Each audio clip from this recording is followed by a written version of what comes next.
कई बार social media पर fake accounts के ज़रिए आपसे बातचीत चल रही होती है और कई मरतबा आपसे रक़ुमात मांगी जाती हैं, फ्रॉड होता है, लड़कियों के नाम पे आईडीज़ बनती हैं। इस चीज़ से बहुत एहतियात बरतने की ज़रूरत है। बगैर किसी तस्दीक या तहकीक के आप कहीं पर भी आप इस तरह का काम करते हैं जहाँ फंसने के चांसेस हों, शक व शुबहात हों, तो फिर आप अंदाज़ा लगाइएगा कि सूरत हाल कभी कभार ख़राब भी हो सकती है। इसी तरह का एक मामला पेश आया, हो सकता है कि जितने लोग मुझे देख या सुन रहे हैं उनमें से भी किसी के साथ ये हुआ हो। नॉर्थ कश्मीर का हंदवारा जो सब डिस्ट्रिक्ट है, कुपवाड़ा डिस्ट्रिक्ट का, वहाँ पर 3 लोग पकड़े गए और जो इन पर जुर्म जो इन्होंने किया है, जिसका इल्ज़ाम है, ये 3 मुल्ज़िमान जो है वो गिरफ़्तार हुए उस वक़्त जब पता चला कि वो जो लड़कियों के नाम पे आईडीज़ बनी हुई थी, फ़ेसबुक पर ये लोग जो बात कर रहे थे, कुछ लोगों के साथ फ्रॉड किया जा रहा था। ये दरअसल में 3 लड़के थे और हनी ट्रैप दरअसल ये मामला है जिसके ज़रिए धोखाधड़ी, फ्रॉड, रक़म लेने के हवाले से एक दरख्वास्त मौसूल हुई, एक शिकायत मौसूल हुई पुलिस थाना वलगाम कुपवाड़ा को। और कानून की जो मुतलका दफ़ात हैं, FIR नंबर 43/2024 जिसके तहत केस दर्ज किया गया और तहकीकात शुरू हुई, तो पता चला कि इस जुर्म में मुलव्वस 3 अफराद हैं। तीनों मकामी नौजवान हैं। फिरदौस अहमद तांत्रे वल्द मोहम्मद शफ़ी तांत्रे, दानिश अहमद भट्ट वल्द गुलाम मोहम्मद भट्ट और आलियान अहमद भट्ट वल्द आशिक हुसैन भट्ट। इन तीनों की शनाख्त इस तरीके से हुई है, जहाँ पर आपने देखा कि इनकी गिरफ्तारी हुई है, जो मैंने शुरुआत में तस्वीर भी लगाई है। 3 मुल्ज़िमान फिरदौस अहमद तांत्रे, इसके अलावा दानिश भट्ट, आलियान अहमद भट्ट, ये वो 3 लोग थे जिन्होंने मुख्तलिफ़ किस्म की आईडीज़ बना के रखी थी और फेसबुक अकाउंट्स फ़ीमेल्स के नाम पे बदनामी तो कर ही रहे थे, लेकिन फ्रॉड यहाँ से इस तरह का जुर्म जो कर रहे थे उसमें भी ये डायरेक्टली इन्वॉल्व थे।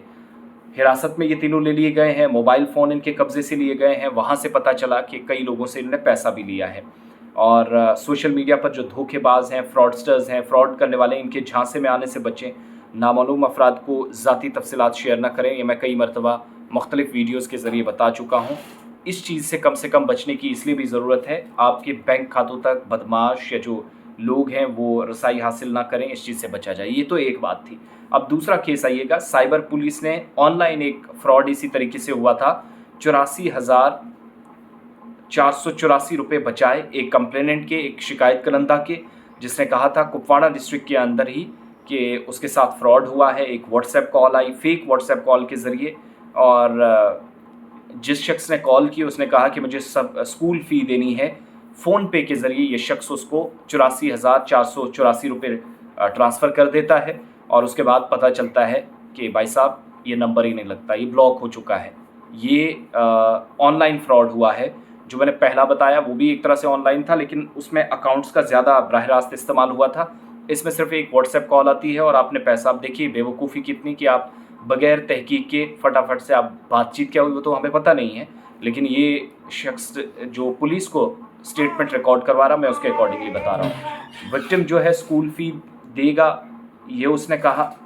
और साइबर टैक्टिक्स बाज़ाब्ता तौर पर उसके बाद इस्तेमाल होती है। ट्रांजैक्शंस को ब्लॉक किया गया, अमाउंट जो है वो होल्ड पे रखा गया, जिस शख्स ने लेना था उस तक नहीं पहुंचने दिया गया, और बाद में जाकर ये जो ऑनलाइन फ्रॉड करने वाला शख्स था उसका तो पता नहीं चला, लेकिन ये जो मैसेज था पता चला कि SMS भी फेक था, बैंक खाते के मुतल्लिक जो उसको मैसेजेस आ रहे थे वो भी फ्रॉड थे, और वीडियो कॉल्स को यहाँ पर भी एक हमें मैसेज सीधे तौर पर मिलता है कि जो कॉल्स आती हैं, मैसेजेस आते हैं, उनको अवॉइड करने की कोशिश करें। और पर्सनल इन्फॉर्मेशन ऑनलाइन आप देते हैं या कभी कभार आपको लगता है कि मशकूक एक्टिविटी हो रही है तो उससे भी बचें।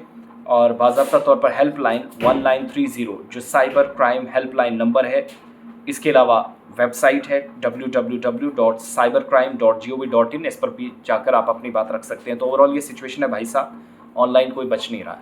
व्हाट्सएप कॉल भी आ रही है, फेसबुक पे अकाउंट्स के ज़रिए भी कांटेक्ट हो रहा है, और आपके बैंक खातों तक रसाई हासिल करके आपके रिकॉर्ड्स आज तो गए, लेकिन कल को फिर से जब पैसा कटेगा तो मज़ीद मुश्किलात होंगी, जब कॉन्टीन्यूस प्रोसेस में काम चलता रहेगा। तो अपना बहुत सारा ख्याल रखिएगा और अपने बैंक खातों का, और ख्याल सिर्फ सेहत का नहीं रखना है, होशियारी इस मामले में भी दिखानी है कि आप और आपके जो ऑनलाइन सारा निज़ाम आजकल चलता है, आपका जो कम से कम रिकॉर्ड है वो सेफ़ रहना चाहिए।